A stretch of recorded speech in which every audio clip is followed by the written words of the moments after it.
할렐루야. 살아계셔서 우리와 함께 하신 하나님을 찬양드립니다. 여러분, 지난주 말씀 기억하십니까? 아브라함 종이 정말 종답게 주인의 행사를 하지 않고, 주인의 권한을 받았지만 그 주인의 행사를 하지 않고 주인이 했던 말들을 온전히 전하고 그것을 이루기 위하여 자기는 종이다 라고 고백하면서 나아가는 것을 보았습니다. 여러분, 오늘날 우리 이 땅 가운데, 이 세상 가운데에 베를린 한빛교회라는 그 살았다 하는 이름 가운데 모이게 하여 주시고 특명을 갖고 살아가고 있는 그 가운데 과연 우리는 어떤 말씀, 어떤 명령을 받았냐는 거예요. 어떤 사명을 받았냐는 것입니다. 여러분, 그래서 오늘날 매일같이 읽는 성경이 중요합니다. 오늘 우리에게 주시는 말씀, 나에게 주신 말씀 어떤 말씀인지 그 말씀을 바로 깨달아 알아서 나뿐만 아니라 우리 자신뿐만 아니라 우리 공동체뿐만 아니라 이 땅 가운데 그 하나님의 말씀을 이루어 나아갈 수 있는 우리 모두가 되시길 주님의 이름으로 바랍니다. 기도드리겠습니다. 살아계셔서 함께 하시는 하나님, 주님을 찬양합니다. 오늘날 우리가 매일같이 성경 있는 그 가운데에 지혜와 계시의 영을 허락하여 주셔서 우리에게 말씀하여 주소서. 우리가 깨닫고 생각나게 하셔서 이 땅 가운데에 하나님의 말씀, 하나님의 의를 이루며 나아갈 수 있는 우리 모두가 되게 하여 주시옵소서. 예수님의 이름으로 기도드립니다. 아멘. 여러분, 지난주 시편 첫째 시간 이어서 두 번째 시간을 가지려고 합니다. 여러분, 시편이라는 뜻은 그 시라는 거예요. 하나님을 찬양하라는 것입니다. 히브리어로 테일림, 하나님을 찬양하라. 여러분, 할렐루야 할 때 할렐루, 이것은 찬양하라. 야는 야훼, 하나님을 찬양하라는 것입니다. 할렐루야, 우리 삶 가운데에 하나님을 찬양하는 그 삶이 매일같이 호흡이 있는 자마다 모두 다 하나님을 찬양하라고 했습니다. 우리 찬양하는 우리 모두가 되시길 주님의 이름으로 바랍니다. 오늘 18장에 있는 말씀을 보려고 합니다. 18장 23절, 그분 앞에 완전하여 라고 이렇게 말씀하고 있습니다. 그분 앞에 완전하다는 것이 무엇입니까? 죄를 짓지 않는다는 것입니다. 24절에 손이 깨끗한 만큼 이렇게 말씀하고 있습니다. 이것은 온전히 하나님의 그 도를 이루고 하나님의 말씀대로 살려고 하는 그런 사람들을 완전하다라고 볼 수 있습니다. 그런데 여러분, 우리가 정말 완전합니까? 완전하려고 노력하는 그 삶이 우리의 삶이 될 줄 믿습니다. 여러분, 어떤 사람들은 성도들의 세상과 교회 안에서 삶 다르다고 뭐라고 이야기합니다. 그러나 여러분, 교회 안에서까지 세상적으로 살아간다면 어떻게 되겠습니까? 교회 안에서 우리가 변화되고 노력하는 모습을 통하여 세상이 변화될 수 있는 것입니다. 그래서 교회 안에서만큼은 우리가 변화되고 하나님 말씀을 듣고 그리고 세상에 영향을 끼치며 나가는 것입니다. 사람은 한순간에 변하지 않습니다. 매일같이 하나님의 말씀 들음으로 인해서 깨지고 또 성숙할 수 있는 것입니다. 그래서 여러분, 우리가 이 세상 살아가는 그 가운데 하나님의 말씀으로 변화가 되어서 깨끗하여지고 그리고 그 말씀대로 이 땅을 이루며 나아갈 수 있는, 이 세상을 변화시키며 나아갈 수 있는 우리 모두가 되시길 주님의 이름으로 바랍니다. 여러분, 여기서 우리가 깨끗한 만큼 완전하여 이 말씀을 봤지만 그 말씀이 어디 있습니까? 시편 18편의 말씀입니다. 근데 오늘 이 시편 18편에 있는 말씀은요, 사무엘상 22장에도 똑같이 나와 있습니다. 그 시가 여기 그 역사서의 중간에 나와 있다는 것입니다. 시편이 먼저입니까? 그러면 사무엘상이 먼저입니까? 사무엘하가 먼저입니까? 똑같은 시가 있으니까요. 시편은요, 역사 속의 시들을 모아놓은 것입니다. 그래서 곳곳에 역사서, 여러 가지 그러한 그 고백들, 그 시들을 모아놓은 거예요. 그래서 여러분, 시편에 있는 말씀을 보게 되면 그 역사 속에서 다양한 사건, 사고들이 일어나잖아요. 그런 다양한 사건, 사고들을 찬양으로 고백한 것들을 모아놓은 거예요. 그러니까 이 시편만 읽어도요, 이 역사 속에서 일어난 그 주체자들, 하나님의 그 사람들의 그 고백의 그런 마음들의 그때의 어떤 심경이었는지를 깨달아 알 수 있는 거예요. 그래서 하나님의 말씀을 준비하면서 시편 말씀을, 그 관련된 말씀을 찾아보면 그 사람이 어떤 심경이었는지, 어떤 상황이었는지, 어떤 마음으로 했는지를 깨달아 알 수 있습니다. 그래서 여러분, 오늘날 시편에 있는 말씀을 통하여서 역사 속에서 일어난 모든 역사 속에서 일어난 사건, 사고들, 그런 심경들을 우리가 깨달아 알고 결국엔 어디로 간다고요? 하나님께로, 하나님을 찬양하는 그런 결말을 짓는데, 정말 우리가 이 찬양을 통해서, 이 시편을 통해서 우리 삶을 되돌아보고 하나님을 바라볼 수 있는 우리 모두가 될 수 있기를 바랍니다. 자, 그래서 여러분, 사무엘하가 먼저입니다. 시편보다 사무엘하, 이 역사 속에서 일어난 그 고백을 담고 있는 것이죠.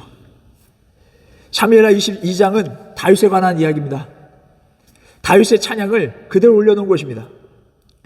여러분, 다윗이 어떤 상황 가운데 있었습니까? 지금 이때 이 고백은 사울에 쫓기는 그 상황 가운데에서 그가 고백한 거예요. 그 모든 일이 다 해결이 되고 하나님께 고백하면서 나아가는 모습을 볼 수 있는 것입니다. 여러분, 두 번째로는 똑같은데 시편 50절로 구성이 되어 있고요. 사무엘하는 51절로 구성되어 있습니다. 똑같은데 왜 50절로 되어 있고 또 하나는 왜 51절입니까?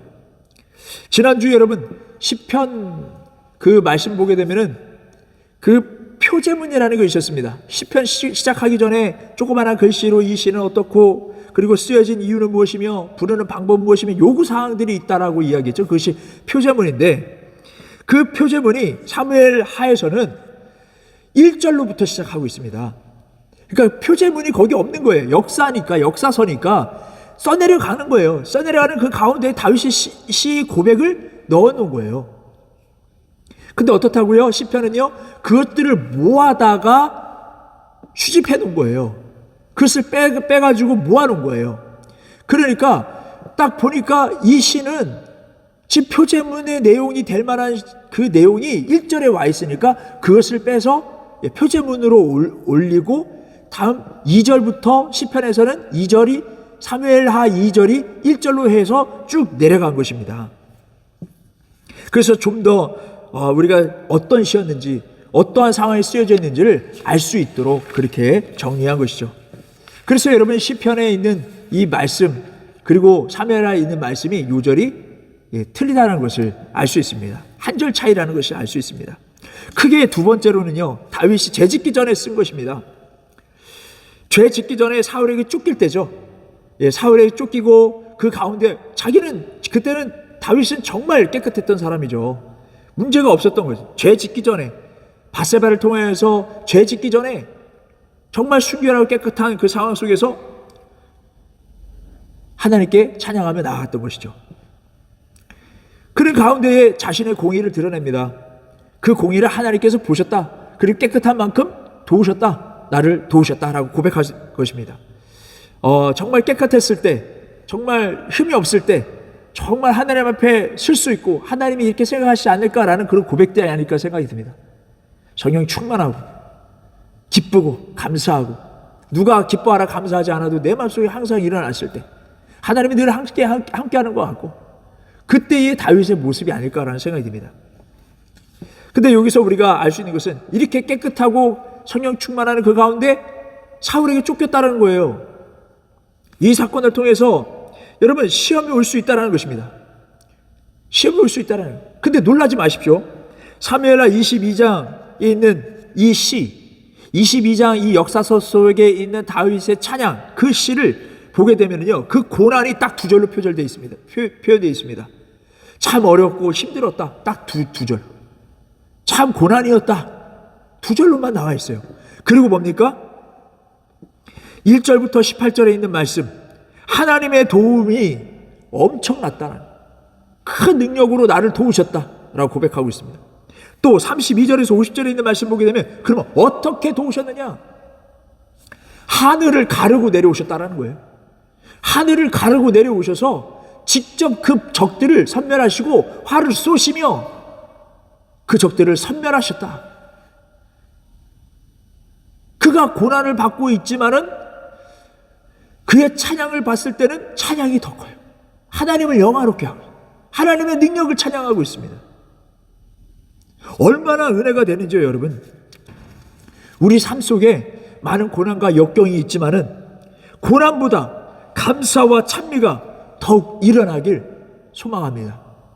그 믿음으로 살아갈 때 하나님께서 도와주시는 거예요. 역사해 주실 줄 믿습니다. 자, 이렇게 다윗은 죄 짓지 않았을 때의 상황, 그 상황 속에서 하나님을 찬양하면서 나아갔어요. 어려움이 있었지만 그 가운데 하나님을 찬양하는 그 영화로운 그 찬양을 볼 수 있습니다. 근데 이런 생각이 들었어요. 다윗이 죄를 짓지 않았을 때는 이렇게 찬양했어요. 그러면 시편에 또 말씀을 보게 되면 그가 죄 지었을 때도 고백이 있었지 않을까라는 생각이 들었어요. 여러분, 성경 시편 말씀을 통해서 사람의 인생과 그런 역경들, 죄 안 지었을 때, 죄 지었을 때 이런 상황이 다 녹아져 있다고요. 그리고 시편에 있는 말씀이 은혜가 되는 것입니다. 그래서 열심히 이 다윗이 언제 어떻게 고백했을까? 그것을 찾아봤는데 딱 밧세바 사건을 그리는 그 시가 있었습니다. 시편 51편에 있는 말씀이에요. 시편 51편 1절에서 4절에 있는 말씀을 보게 되면 용서해 주세요 하나님. 아까는 어떻다고요? 자기의 공의를 드러내면 자기 드러내지 않고 하나님 봐주셨다라고 이야기합니다. 내가 이렇게 정직하게 하나님을 찬양하면서 나아가 하나님이 보셨습니다 라고 고백하면서 할렐루야 찬양하며 나아가는데 지금 어떻다고요? 하나님 용서해 주세요 라고 고백하고 있습니다. 이렇다고요, 우리의 삶이. 죄 안 지을 수 없는 그런 상황, 세상 속에 살아가고 있어요. 그때 우리가 이것을 교훈 삼아서 죄 짓지 않도록 해야 되겠다. 그런데 내가 만약에 넘어졌다면 이렇게 간절히 기도해야 되겠다. 하나님을 찾아야 되겠다. 하나님을 떠나는 것이 아니라 하나님을 찾아야 되겠다. 그러한 믿음이 들어가길 주님의 이름으로 바랍니다. 그래서 자신의 죄를 용서해 달라고 그렇게 구하면서 나가죠. 그리고 시편 51편 7절에 있는 말씀을 보게 되면 우슬초를 가지고 나를 정결케 하소서. 이 우슬초는 식물입니다. 잎사귀 같은 게 많이 있는 이 식물이에요. 그것을 예전에 피와 물을 찍어서 뿌리는 그런 역할을 했다는 것입니다. 이 우슬초가. 그래서 우슬초를 가지고 저에게 뿌려주셔서 정결하게 하여 주시옵소서. 물을 뿌리든 피를 뿌리든 나를 정결하게 하소서. 그 간절함이 나오는 것을 볼 수 있습니다. 그토록 하나님께서 나를 도우셨다. 그렇게 하나님 역사하셨다. 하늘을 가르고 내려오셨다. 그 가운데 죄를 짓고 난 다음에 모습은 어떻습니까? 슬픔 속에서, 괴로움 속에서 하나님 나를 성령을 거두지 말아 주시옵소서. 나를 정결케 하소서. 그렇게 하고 있습니다. 시편 51편 11절에 나오죠. 그런 나를 멀리하지 마소서. 나와 함께 하소서. 나를 불쌍히 여기소서. 그러면서 시편 51편 12절부터 찬양, 구원 이런 메시지가 나와요. 이런 내용이 나와요. 그런데 왜 찬양이 나오지? 그것이 아니라 여러분 여기서는 구원의 즐거움을 회복하게 하소서. 그 예전에 하나님을 찬양했던 그 뜨거움과 그 열정과 그 모든 것들이 회복되게 하소서. 여러분 우리가 죄 가운데 들어갔을 때 하나님께 구해야 됩니다. 죄를 회개해야 되는 것입니다. 여러분 우리가 기도할 때 회개의 내용이 꼭 들어간 것은 회개했을 때 우리가 진실로 하나님께 나아갈 수 있는 길이 열립니다. 회개하지 않으면 진실되게 하나님께 나아갈 수 없습니다. 숨기고 있습니다. 이걸 고백할 수 없습니다. 괴로운 것입니다. 입으로 시인할 수 없습니다. 그러면 진실되게 하나님 진실한 사람을 만나주시는데 만나주지 않아요. 회개함으로 나아가는 것이 회개하 나아가고 하나님 용서해 주세요 구하면서 하나님을 바라볼 수 있기를 주님을 바랍니다. 여기서 시편 51편에 있는 말씀이 회복되길 바라는 마음으로 나아가는 것, 하나님 회복되게 하소서. 그리고 더 은혜가 되는 것은 시편 51편 18절에 있는 말씀 보게 되면 시온에 하나님께 은혜를 베풀어 주소서, 예루살렘에 성을 쌓아 주소서. 이것은 이해하기 어렵죠. 근데 여러분 이 내용이 얼마나 은혜가 되는지요. 다윗은요 자기가 죄를 지어서 자기만 생각하고 찬양 다시 하게 했어요. 예배 다시 하게 했어요. 저 사람들과 회복되게 하소서. 나를 보는 눈빛이 그런데 나를 하나님 이러한 예전처럼 돌아가게 해주세요. 이렇게 고백한 것뿐만 아니라 하나님 예루살렘을 기억하소서. 나의 죄가 이 왕으로서의 이 죄를 지었는데 예루살렘을 하나님 나의 죄로 인해서 영향받지 않도록 성벽을 쌓아주소서. 여러분 많은 사람들은 죄를 짓고 자기만 생각해요. 자기만 회복되기를 원해요. 이 나라와 민족에 어떤 영향을 끼치는지 몰라요. 수많은 사람들이 성적 범죄를 일으켜놓고 강단에 쓰고 성도라는 그 이름하에 교회를 다니고 그 가운데에 어떤 영향을 끼치는지 몰라요. 우리는 다 왕같은 제사장이라고 하나님께서 말씀하고 있습니다. 그러면 책임을 져야죠. 다윗 왕처럼 책임을 져야죠. 자기의 용서도 구하지만은 나로 인하여서 이 세상에 죄가 들어가고 하나님의 영광이 가리워지고 하나님의 백성이 어려움에 처할 수 있는 그 상황 가운데 주님, 예루살렘 성벽을 쌓아주십시오. 나의 죄로 인해서 영향받지 않도록 도와주십시오. 여러분, 이러한 성도들이 되시길 바랍니다. 늘 예루살렘 성전을 향하고 이 나라와 민족의 하나님의 나라를 펼쳐 나아갈 수 있는 그런 사명감을 가지고 처음에 다윗이 죄 없었을 때 고백했던 것처럼 그 상태를 유지하고 하나님만 찬양하고 영광들, 때로는 고난이 오지만은 하나님이 도와주시리라. 시편 18편에 놀라운 하나님의 역사가 일어나리라. 그런 고백으로 하루하루 살아가 승리함으로 또 이 세상에 선한 영향을 끼쳐 나아갈 수 있는 저와 여러분들이 되시길, 베란빛 교회 되시길 주님의 이름으로 축원합니다. 기도하겠습니다. 여호와 하나님, 시편에 있는 말씀을 통해서 은혜를 주심을 감사합니다. 우리가 다윗과 같이 처음 죄를 짓지 않았을 다윗과 같이 늘 하나님을 찬양하며 예배하며 묵상하며 하나님의 나라를 펼쳐나갈 수 있는 베란빛 교회 성도들이 되게 하여 주시옵소서. 이 세상은 죄로 치닫기 쉬운 가운데 있습니다. 혹 넘어질지라도 자빠지지 않도록 주님께서 붙잡아 주시고 때로는 시험으로 인하여서 넘어졌을지라도 다윗의 고백처럼 하나님께 나아가고 정결하게 회복하려고 노력할 수 있는 심령 되게 하시고 무엇보다도 내 죄로 인해서 사회에 어떤 영향을 끼쳤는지 또 교회에 어떤 영향을 끼쳤는지 하나님께 어떤 영향을 끼쳤는지 바로 깨달아 알 수 있는 심령이 되어서 새롭게 변화되어서 다시금 이 세상을 변화시키며 나아갈 수 있는 성도들이 되게 하여 주시옵소서. 예수님의 이름으로 기도드립니다. 아멘.